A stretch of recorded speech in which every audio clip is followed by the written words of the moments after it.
Hi, my name is Michele Domagala, and today I'm going to talk to you a little bit about what I gained from taking the class Principles of Organizational Communication. First, let me tell you a little bit about myself. I have 3 children and 1 grandchild. My daughter and granddaughter are living with me while my daughter finishes her second master's degree.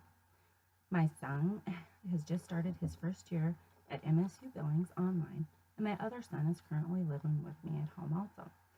Yes, the house is full and chaotic, as you can imagine, with 3 of us going to school online at the same time. It's never a dull moment here. If you could have asked me at the beginning of my fall term what I was going to take away from Principles of Organizational Communication, I would have said, I have no idea what I'm doing, and I just want to pass the class. I feel sorry for the professor, as I often rambled on about nothing because I felt lost. Now that the class is almost over, wow, where do I begin? I have learned so much from taking this class.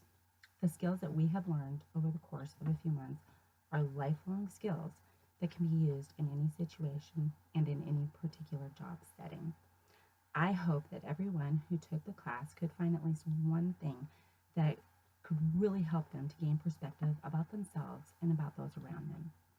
The first element I want to talk to you about is mindfulness. Mindfulness is moment to moment awareness. What does that mean? Humans are always thinking about what happened in the past or are worried about the future. It's hard to not let your mind wander. I know when I'm trying to do homework or even when I'm talking to my children, my mind is wandering. Being in the present moment is hard to do. If you had asked me about mindfulness a few months ago, I'm sure I would have given you a look like, what the heck are you talking about? Now I can tell you, it is living in the moment. So many of us do not live like that, though. We are in a fast-paced world, and for me, my mind is always 10 steps ahead of me.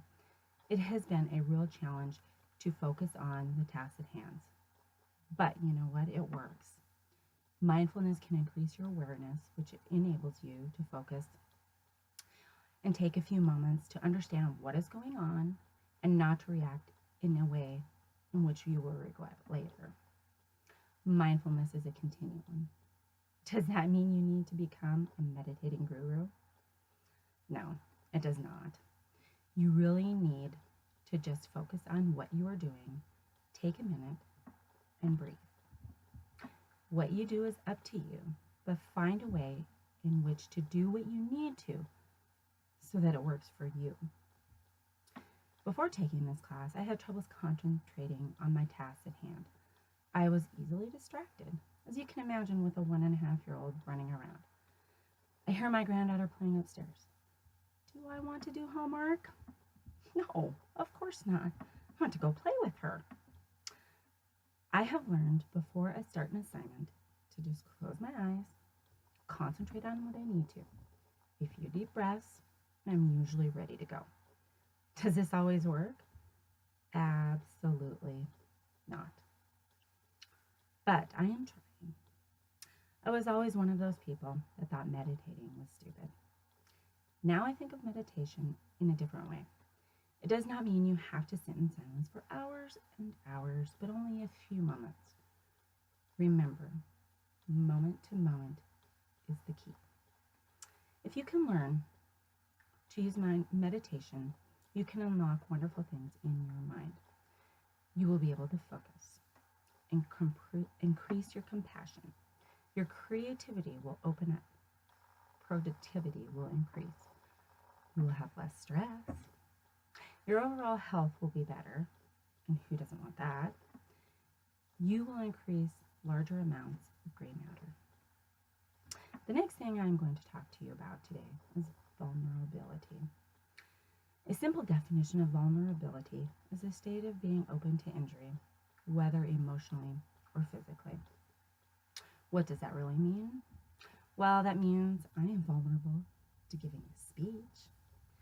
I'm not a speech giver. Really? The professor wants us to give a speech? There goes my thoughts on vulnerability. Thought I was doing good, but those are all my thoughts running through my head. And to answer your question, I was not even thinking of using mindfulness at this point. I was in sheer panic mode about doing a speech.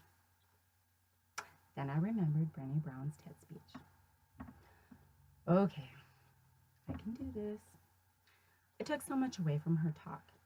If there's one thing that I could tell someone who is just struggling with life, it would be to listen to some of her talks or read one of her books, which, by the way, the professor suggested a few, and over the break, that's what I'll be doing. Brené's willingness to communicate her vulnerability really made me think of my own vulnerability. Brené talks of belonging and having a sense of worthiness. In her TED speech, she stated, "There was only one variable that separated the people who have a strong sense of love and belonging and the people who really struggle for it. And that was the people who have a strong sense of love and belonging believe they're worthy of love and belonging." That's it. They believe they're worthy. Brené also talks and tells us about being vulnerable and how it can be beautiful. When we admit we are vulnerable, that is when life happens. Take a chance is what she is saying. So here goes. As I stated earlier, I have learned an immense amount of information and I have used it to further my schoolwork. But not only has it helped me with my learning, it has also helped me with my family. This is me being vulnerable now. I told you my son is living with me again, but it's not because I want him to or because he wants to. It is because he was let out of jail to my custody.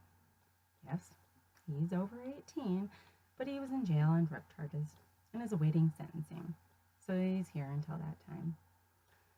He's not an easy person for me or my family to be around. He has issues. Anger issues, issues with drugs and alcohol. It has changed him, and there is times when he is angry or even delusional. That being said, and my vulnerability hard at work here, times have been a little frustrating, or in the words of Brené Brown, my life is messy. I've had to use my meditation skills, which are coming together quite nicely on many occasions. I have learned to talk in a very quiet, monotone voice, and most of all, I have learned to count to 3, or even 30 on many occasions before talking to my son. It has helped more than you know. My final thoughts to you are love with your heart, be mindful of others, realize life is messy, but let yourself be vulnerable so you may live. Most important, breathe and count to 3. Thank you all for listening.